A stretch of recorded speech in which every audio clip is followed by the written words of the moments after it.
Praise the lord. మన ప్రభువుని రక్షకుడైన యేసుక్రీస్తు శుభనామమున మీ అందరికీ నా హృదయపూర్వక వందనాలు తెలియజేస్తున్నాను. ఈరోజు ఇండిపెండెన్స్ డే కాబట్టి మీ అందరికీ ప్రభు నామమున హ్యాపీ ఇండిపెండెన్స్ డే హృదయపూర్వకంగా తెలియపరుస్తున్నాను. ప్రియమైన దేవుని బిడ్డలారా, భారతదేశానికి స్వాతంత్రత వచ్చింది కాబట్టి ఈరోజు ఆగస్టు 15 ఇండిపెండెన్స్ డేగా మనందరం జరుపుకుంటూ ఉంటున్నాం. అలాగనే మానవులైన మన జీవితాలకు యేసుక్రీస్తు ప్రభువు తన ప్రాణాన్ని తెగించి తన రక్తాన్ని మనందరికి దారపోసి కల్వరి శిలువలో తాను త్యాగం చేసిన దాన్ని బట్టి, తన కరుణను చూపిన దాన్ని బట్టి ఈ కృప రీతిలో మనందరికి యేసులో స్వేచ్ఛ రావడం జరిగింది.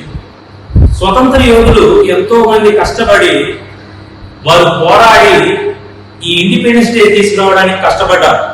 అలాగే సాతాను బంధకాల నుంచి మనలను మన ప్రభువు విడిపించడానికి తన ప్రాణాన్ని తెగించి మనందరికీ స్వతంత్రత ఇవ్వడానికే క్రీస్తు ఈ లోకానికి స్వతంత్రుడిగా వచ్చారు. అందుకనే 5:1 రాయబడినట్టుగా క్రీస్తు మనలను స్వతంత్రులుగా చేసి ఉన్నాడు. మన జీవితాల్లో స్వతంత్రత లేనప్పుడు, మన జీవితాల్లో స్వేచ్ఛ లేనప్పుడు, సంతోషం లేనప్పుడు, నెమ్మది లేనప్పుడు, కష్టాల్లో కృంగినప్పుడు, వ్యాధంతో వ్యధ చెందుతున్నప్పుడు, బాధలకు బందీలైపోయినప్పుడు దేవుడే తన ప్రాణాన్ని తెగించి అందరికీ స్వతంత్రత ఇచ్చి ఉన్నారు. అందుకని ఇక్కడ మనం చూస్తే యేసులో స్వేచ్ఛ అని కనిపిస్తుంది. సాతానుగాడి చేత కట్టబడిన సంఖ్యలను విడిపించుటకే ప్రభు పరలోక రాజ్య మహిమను విడిచి ఈ భూమి మీదకి వచ్చి ఉన్నారు. అందుకని మీరు గమనించండి, పంజరంలో పక్షి ఉన్నప్పుడు దానికి స్వాతంత్రత ఉన్నది కానీ, స్వేచ్ఛ ఉన్నది కానీ, ఎప్పుడైతే అది ఓపెన్ చేయబడుతుందో దానికి స్వతంత్రత, స్వేచ్ఛ అనేది దానికి వస్తూ ఉండదు. అలాగే మన సాతానుగాడి కట్టబడినప్పుడు స్వేచ్ఛ అనేది మన జీవితాల్లో ఉంది. కానీ దేవుని యొక్క ప్రార్థనా కవచంలో, అలాగే వాక్యం అనే కవచంలో, అలాగే దేవుని యొక్క ప్రసన్నత అనే కవచంలో మనం ఉన్నప్పుడు దేవుని కాపుదల, నెమ్మది మనందరికి దొరుకుతూ ఉండదు. కానీ ప్రేమ దేవుని బిడ్డలారా గమనించండి, యేసులోనే స్వేచ్ఛ. కనుక ఈ లోకంలో ఎవరెవరి దగ్గర స్వేచ్ఛ ఉంది అనుకుంటాం.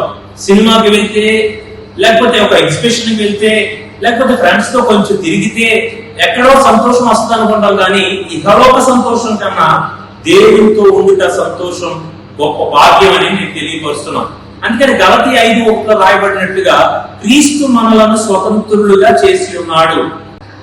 కనుక మనందరము యేసును ఆశ్రయించి రక్షకుడైన యేసుక్రీస్తు ప్రభువు దగ్గర రక్షణ దొరుకుతుంది, స్వతంత్రత దొరుకుతుంది, స్వేచ్ఛ దొరుకుతుంది అనే ఆలోచన చేసి దేవుడు మనకి ఇచ్చిన ఈ పరిశుద్ధ గ్రంథాన్ని మనం చేతపట్టుకుని మన జీవితాన్ని ప్రభువుకు త్యాగం చేసినప్పుడు మనకు స్వేచ్ఛ, సంతోషము, స్వాతంత్రత, నిజమైన స్వాతంత్రత, నిజమైన ఫ్రీడమ్ అనేది మన జీవితాలకు వస్తూ ఉంది. కనుక యేసులో స్వేచ్ఛ అనే ఈ యొక్క స్వేచ్ఛ ప్రభు దగ్గర నుంచి మాత్రమే వస్తుంది. మానవులు ఎవరు మనకి స్వేచ్ఛనివ్వలేదు. ఎవరో సాయం చేస్తానంటారు, మోసం చేస్తూ ఉంటారు. ఎవరో మేలు చేస్తానంటారు, మాయం చేస్తూ ఉంటారు. కానీ ఈ లోక సాయం, మేలులు కన్నా దేవుని కృప అనేది చాలా ప్రాముఖ్యమైనది.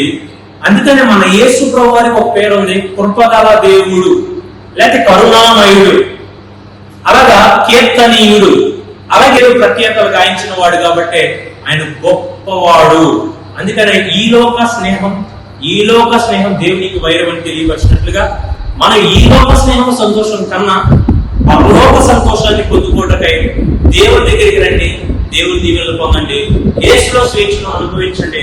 దేవుడు మన జీవితాల్లో స్వేచ్ఛనిచ్చి, స్వతంత్రతనిచ్చి, సంతోషాన్నిచ్చి, అందరిని అభివృద్ధి పరిచి ఆస్వాదించునుగాక. దేవుడి కొద్ది మాటలు దీవించి ఆస్వాదించునుగాక. అందరికీ వందనాలండి. God bless you all. God bless our India.